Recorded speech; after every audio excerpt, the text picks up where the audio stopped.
Assessment of neurological system. First thing to do is to gather all materials needed for the assessment, and then provide patient's privacy. Good morning, ma'am. I'm Nurse Yen. May I know your name and your birthday po? My name is Ella Junicio and my birthday is on September 22, 2002. Okay, ma'am. So, today, I will be assessing your mental status, your cranial nerves, your reflexes, your motor and sensory function. Is that okay with you, ma'am? Okay po. So, in order to do that, I will be needing your cooperation para po maging accurate yung assessment natin for today. Is that okay, ma'am? Okay po, nurse. So, gusto niyo po ba muna mag-CR bago po natin start yung assessment? Hindi na po. Assessment of the mental status. First to assess is the orientation and level of consciousness of the patient. So, ma'am, alam niyo po ba kung nasan po kayo ngayon? Nasa hospital po. Can you state po yung time, yung date po ngayon, and kung anong araw na po ngayon, ma'am? Today is 7 a.m. po, Wednesday, and April 28, 2021. Alam niyo po ba, ma'am, kung saan po kayo nakatira? Franville 3 Subdivision, Novaliches, Quezon City po. So, ma'am, gaano na po katagal yung nararamdaman niyo? 3 days ago na po. May mga times po ba na nahihirapan po kayong maalala or alalahanin po yung mga nangyayari po sa inyo or yung mga nangyayari po sa paligid niyo? Hindi naman po, wala naman po. First is to assess immediate recall. So, first po, 7, 4, 3. 7, 4, 3. Next naman po, 7, 4, 3, 5, 7. 7, 4, 3, 5, 7. Ngayon naman po, ma'am, repeat niyo po ulit yung sasabihin ko, pero backward naman po. 7, 4, 3. 3, 4, 7. To assess recent memory. Ma'am, kanina po, may mga sinabi po akong information sa inyo bago po yung interview. Ma'am, naalala niyo pa po ba? Pwede niyo po bang sabihin sa akin ngayon? Yung temperature ko po is 36.2, then yung blood pressure ko po is 120/80, and yung weight ko po is 45 kilograms po. To assess remote memory. So, ma'am, naalala niyo po ba kung ano po yung mga ginawa niyo kanina bago po kayo pumunta dito? Kumain po ako ng breakfast, then yung ulam ko po is bacon and egg. Then hinatid po ako ng guardian ko po dito sa hospital. Then may nag-assist po sa akin ng mga staff papunta po dito sa room. Then assess the patient's attention span and calculations. So, ma'am, may mga sakit po ba kayo or nag-undergo po ba kayo ng surgery 5 years ago? Nag-undergo po ako ng tonsillectomy, and maliban po doon, usually common colds and coughs po. So, ma'am, can you please recite the alphabet po for me? A, B, C, D, E, F, G, H, I, J, K, L, M, N, O, P, Q, R, S, T, U, V, W, X, Y, Z. Okay. So, ma'am, can you please subtract 7 or 3 po from 100? Okay po. 93, 86, 79, 72, 65, 58, 51, 44, 37, 30, 23, 16, 9, 2. Document findings in the client's record. Next is the assessment of cranial nerves. Cranial nerve 1 or olfactory. So, ngayon naman po, ma'am, clear niyo po yung nose niyo. Singa po kayo dito. Tapos patapon na lang po dito.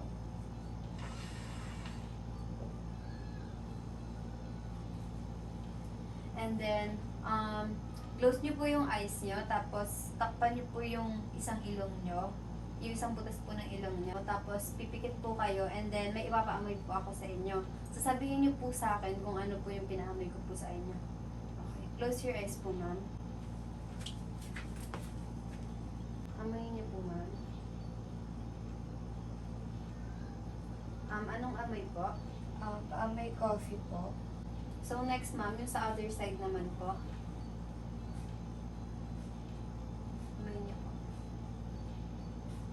Ano pong amoy? May soap po. Then cranial nerve number 2 or optic. Then use Snellen chart to assess vision in each eye. Ma'am, cover niyo po yung right eye niyo and then basahin niyo po yung letters na ituturo ko. Okay, 1, 2, 3, go. E, F, P, T, O, Z, L, P, E, D, P, E, C, F, D, E, D, F, C, Z, P, F, E, L, O, P, Z, D, D, E, F, P, O, T, E, C, L, E, P, O, D, P, O, T. Okay, next naman po ma'am, yung sa left eye niyo po. Go. E, F, P, T, O, Z, L, P, E, D, P, E, C, F, D, E, D, F, C, Z, P, F, E, L, O, P, Z, D, D, E, P, P, O, T, E, C. Next naman po ma'am, yung sa both eyes niyo naman po. 1, 2, 3, go. E, F, P, T, O, Z, L, P, E, D, P, E, C, F, D, E, D, F, C, Z, P, F, E, L, O, P, Z, D, D, E, F, P, O, T, E, C, L, E, F, O, D, F, O, T. Okay. Then ask the client to read a newspaper or magazine paragraph to assess near vision. So ma'am, ngayon naman po, basahin niyo po yung sentence na to. Okay. 1, 2, 3, go. Umbrella term to cover all higher order thinking processes. Next, assess visual fields of each eye by confrontation. So ma'am, eto po, gamitin niyo po pang cover ng right eye niyo, tapos sabihin niyo po na yes kapag nakita niyo na po to sa peripheral view niyo po. Is that okay ma'am? Okay po. 1, 2, 3, go. Yes. Then sa right eye, sa kabila naman po. 1, 2, 3, go. Yes. Yes. Yes. Next naman po, sa kabila naman po yung i-cover niyo. 1, 2, 3, go. Yes. Yes. Yes. Yes. Next one is cranial nerve number 3 or oculomotor, number 4 trochlear, and number 6 abducens. First is inspect margins of the eyelids of each eye.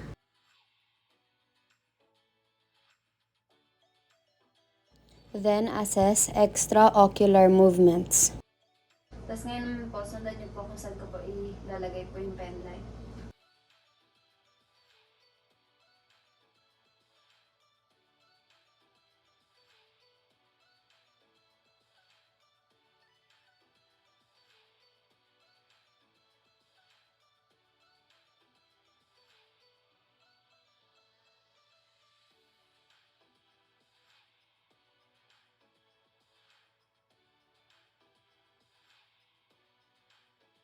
Ma'am, idadarken ko na po yung sa room. Then assess for the pupillary response to light, direct and indirect, and accommodation in both eyes.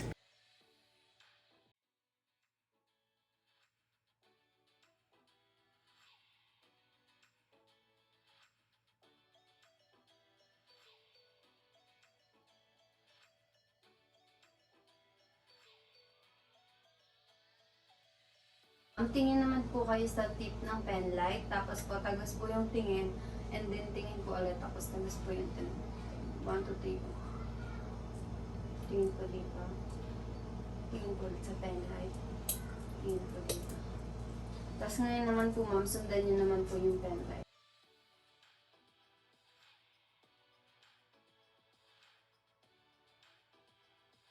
Then, cranial nerve number 5 or trigeminal. First is mandibular notch. Clench nyo po yung teeth nyo.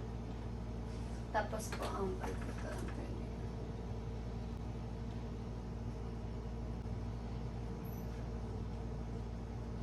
okay. Next is maxillary branch. I-close nyo po yung eyes nyo. Tapos po, itatouch ko po yung safety pin tsaka yung sa tip po ng sa ballpen. Sabihin nyo po kung sharp po yung ganto or dull po yung nafe-feel nyo. Tapos, sabihin nyo po kung aling side ko po tinouch. Close your eyes po. Sharpness po sa may noo. Dullness po sa may noo. Dullness po sa may left cheek ko po. Sharpness po sa left cheek. Sharpness po sa may right cheek. Dullness po sa may right cheek. Dullness po sa may baba. Sharpness po sa may baba. Open your eyes. Next is ophthalmic branch. Test for corneal reflex.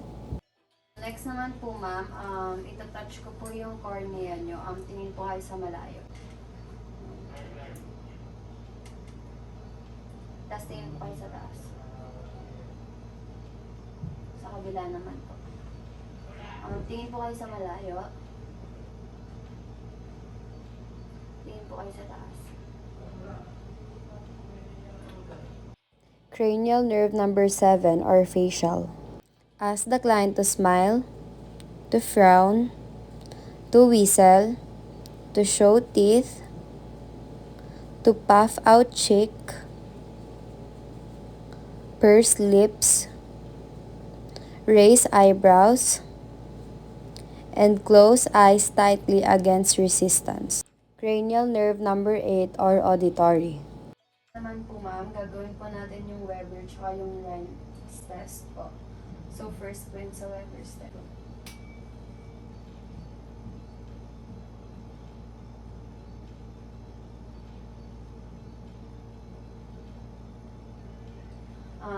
Ma'am, naririnig niyo po ba siya equally sa both ears or mas malakas po sa isang ear po? Sa parehas na tenga ko po yung naririnig po yung tunog. Equally po ba? Or Opo, hindi? equal po.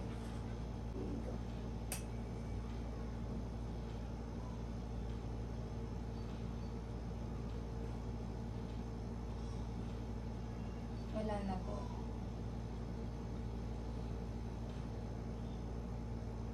Wala na po. Yan.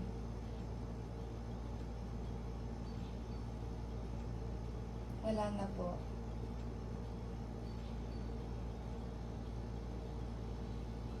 Wala na po. Cranial nerve number 9 or glossopharyngeal and cranial nerve number 10 or vagus. Po yung mouth nyo. Tapos po, say po. Sa baba. Then test for the gag reflex. Then, open wide nyo po ulit yung mouth nyo. Tapos, Then check the client's ability to swallow.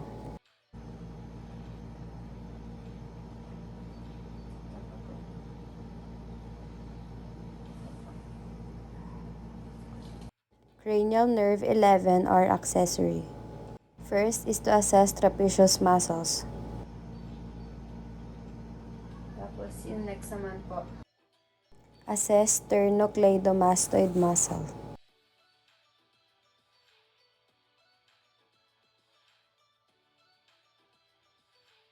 Then cranial nerve number 12 or hypoglossal.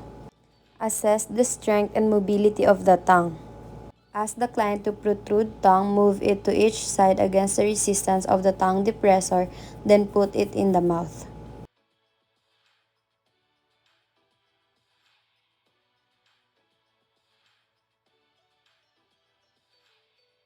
Then document findings in the client's record. Then assessment of reflexes. First is biceps reflex. It tests the spinal cord C5, C6. Then triceps reflex. It tests the spinal cord level C7, C8.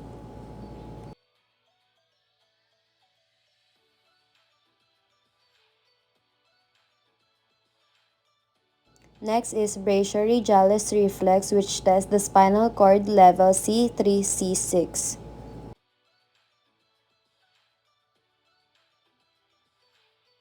Then patellar reflex, which tests the spinal cord level L2, L3, L4. Then Achilles reflex, which tests the spinal cord level S1, S2. Then plantar or Babinski's reflex, used to determine adequacy of the central nervous system.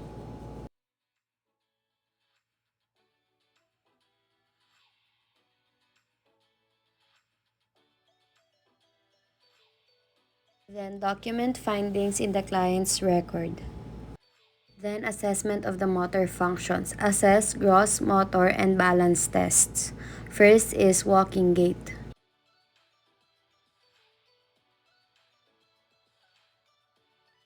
Next, for the Romberg test, ask the client to stand erect with arms at the side and feet together.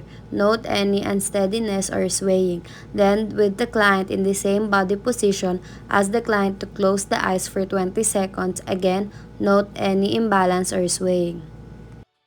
It will be called negative Romberg when the client stands erect with minimal swaying with eyes both open and closed and is able to maintain upright posture and foot stance.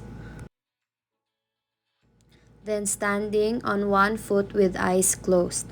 Ask the client to close the eyes and stand on one foot and then the other. Stand close to the client during this test. Maintain stance for at least 5 seconds.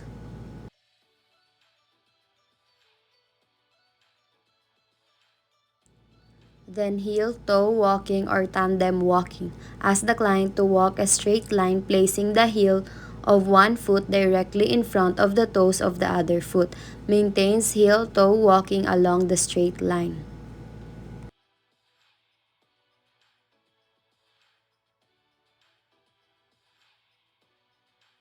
Next is toe or heel walking. Ask the client to walk several steps on the toes and on the heels. The client should be able to walk several steps on toes or heels.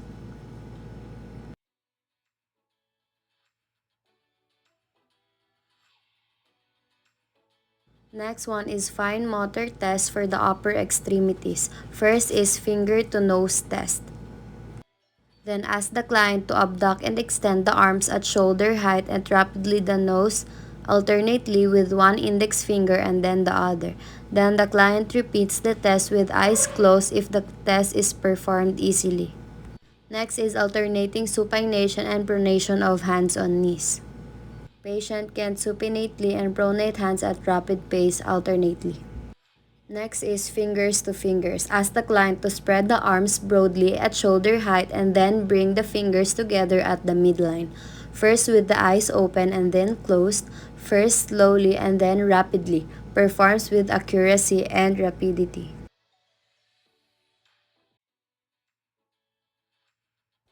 Next is fingers to fingers. Ask the client to spread the arms broadly at shoulder height and then bring the fingers together at the midline. First with the eyes open and then closed, first slowly and then rapidly. The client should perform it with accuracy and rapidity.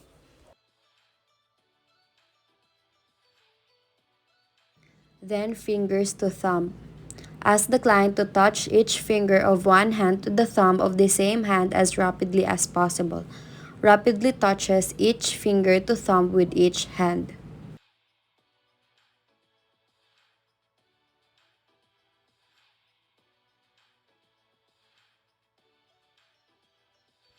Then fine motor test for the lower extremities. First is heel down opposite shin. Then toe or ball of foot to the nurse's fingers. Ask the client to touch your finger with large toe of each foot. Move smoothly with coordination. Then document findings in the client's record. Then, assessment of the sensory function. First is light touch sensation. Ask the client to close eyes and respond by saying yes or no whenever the client feels the cotton wisps touching the skin. With a wisp of cotton, lightly touch one specific spot and the same time spot on the other side of the body, and ask the client to point the spot where the touch was felt. Close your eyes po. Yes. Some spot. Yes.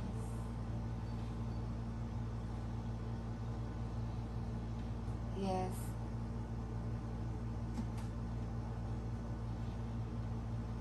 Yes. Yes.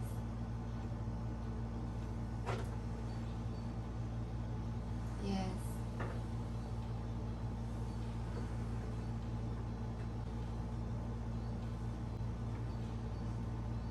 Yes.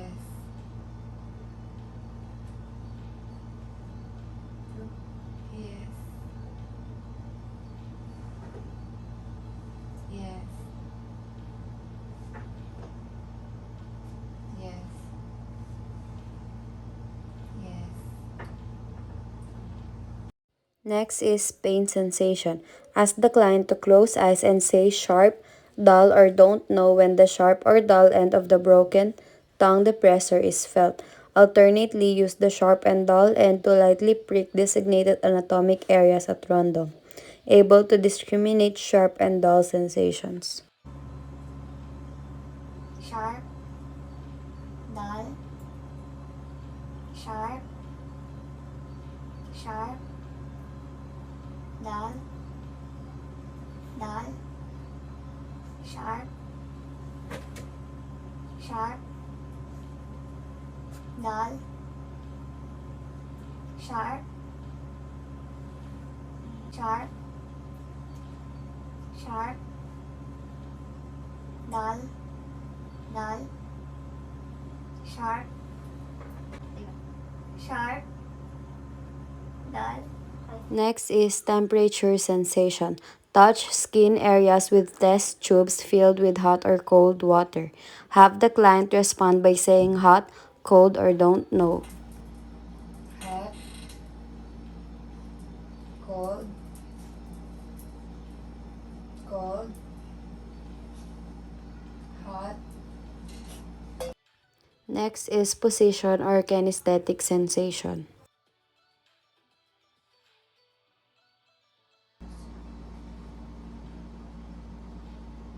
down, straight, up, straight, down, straight. Tactile discrimination. First is 1 and 2 point discrimination.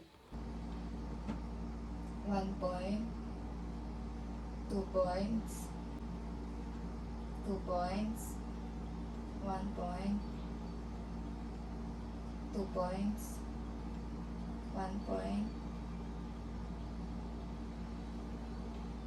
1 point, 2 points, 1 point, 2 points, 1 point, 2 points. Next is stereognosis.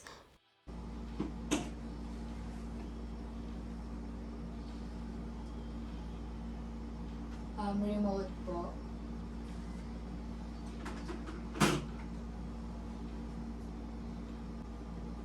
Hair clamp po.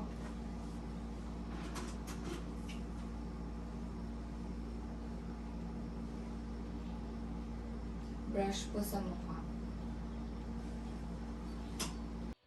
If the client has a motor impairment of the hand and is unable to manipulate an object, write a number or letter on the client's palm.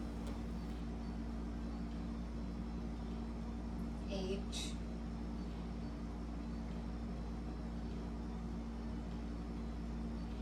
B, 4, C,